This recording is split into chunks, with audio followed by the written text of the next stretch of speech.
Hello guys, and how are you doing? And welcome back to the channel. And so a lot of you are so furious, you're fuming guys, but I totally understand. And again, a lot of you have been asking me so many questions. They want some clarification. What happened after I got back from Nyabohanse, how life has been.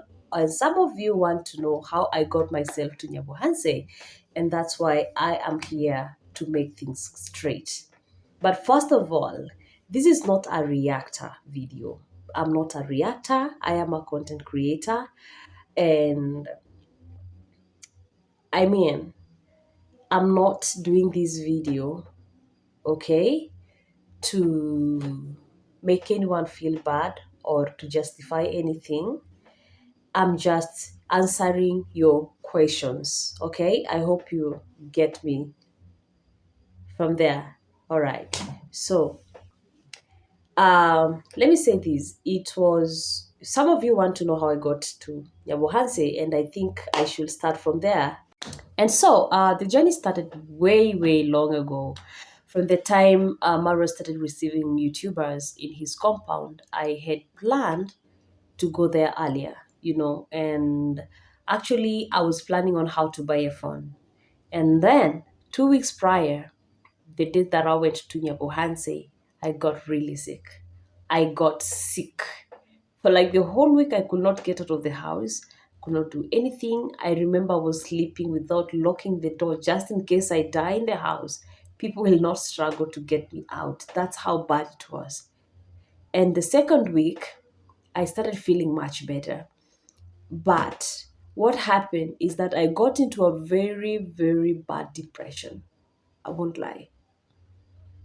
And I don't know if that's a thing with fibro because after every attack, especially a severe one, find myself so depressed to a point where I start contemplating on suicide. And that week that I went at Nyabohanse, to be precise, on Saturday, I was so bad. I was so stressed. I had given up. I didn't know what to do. I was in so much pain. And I remember waking up in the morning. I went to the market, Gikomba market. I bought some shoes. But on the way, I was like, I've given up. I don't want these. I don't want these. I mean, I don't know. You know, I went to Gikomba, bought some shoes, and I came back home. I washed my shoes and I waited for them to dry. But throughout the entire day, I was so suicidal. That 14th, I was so suicidal simply because I was planning to do something, and then all of a sudden the sickness is here,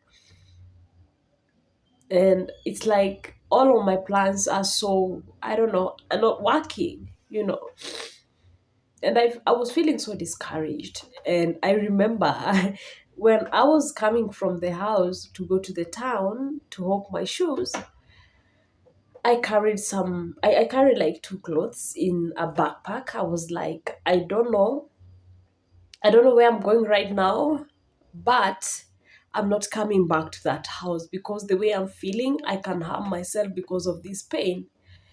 And anyone who has struggled with fibro, they'll understand what I'm talking about. They'll know the depression that comes with it. And I remember carrying a backpack, and I went in town, and some of my clients will recognize that I'm not okay. And they will ask me, like, what's happening? And I will just put on a smile and tell them I'm okay. And I remember it was around 8 p.m. and I was so afraid to come in the house. I didn't want to go at my sister's because I didn't want to stress her up. I know how bad she gets when I'm not okay. And then I remembered I had planned to go at Marwas. I didn't have a phone, but I was like, well, I think I should just go release whatever stress I have along the way, and then maybe get a shout out, and then come back to Nairobi, and maybe I'll have gotten better, you know. And that's what I did. I went and I remember I again boarded Matatu to come back home, and then just just before it was full, I remember it was remaining one person to get full, and something told me just get out and just go to Nyabohanse. I know I sound crazy, but that day it was not a good day at all, and I'm sure maybe if I came back home I would have harmed myself because of the kind of pain I had. But I decided to remain strong and everything, and I went to the bus station and I paid for a bus, and that's how the journey started. And the following day I was in Nyabohanse village, and I was so psyched up. I was so happy. And deep down, I was like, just in case anything happens to me, at least I will have fulfilled one dream, you know, to meet Marwa. And even if it's shout out, at least I'll get it, because that was my wish, to meet him and to get a shout out from him, you know. I went there and I was welcomed. I was not mistreated. I remember I was given a place to sleep in his villa, you know. I was given a room to sleep, to rest, because I had a very long night. And I know most of you are so mad, are so furious, but for me, a trip to Mara's place saved my life. You won't get it, you won't understand it.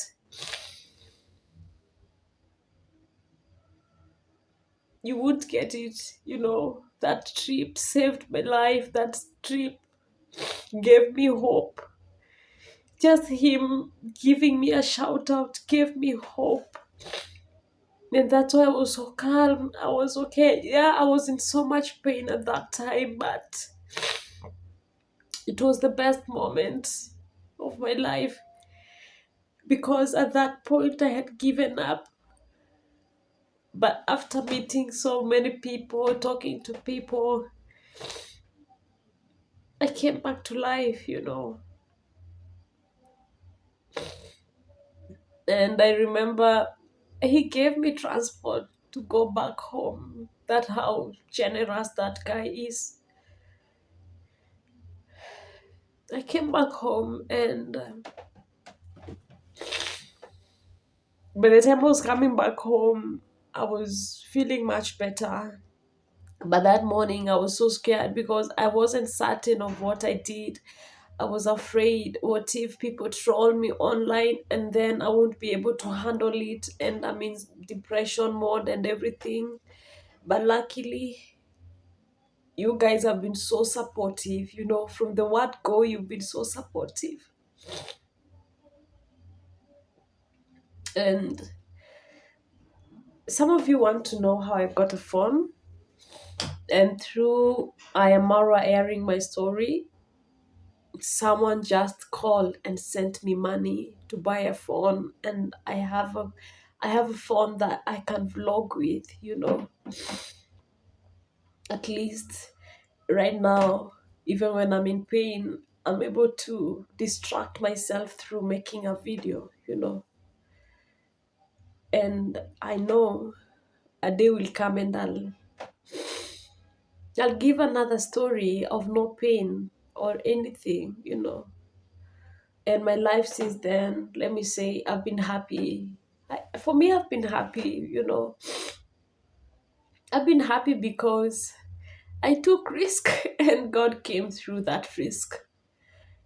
God brought you guys through that story, through the pain. God brought you people. And again, I got to meet my favorite YouTuber. I am Mara, so for me, I'm good. I'm grateful, and I really thank him for giving me that chance, for airing my story, and for giving me another chance. I really do not take it for granted. Like, I'm super, super grateful. I wish, I know I'm gonna make the videos that he asked me to do, and my wish is to make a collab with him. And yeah, that's how I got myself to Nyabohanse. And through that story, someone bought me a phone. I'm sorry for being emotional. I just don't know. Probably if I did not go to Nyabohanse, probably I wouldn't be alive, or maybe I would be hospitalized, because maybe I could have maybe thought of harming myself because of the kind of pain I was in. So for me, going to Nyabohanse was a blessing in disguise. For me, going to Nyabohanse, for Marwa airing my story, I understand that he was going through so much. And I'm not trying to justify anything, but I was there on the ground and I could see how things were moving. And he's an amazing guy. He's been doing a good job. Let's stop roasting him for only one mistake. We're all human and we are prone to making mistakes. But if it weren't for him, you wouldn't be here, right? I wouldn't be talking to you, right? So respect to you, Marwa, and you're doing a great job. And I'm looking forward to have a collaboration with you soon, inshallah. Thank you.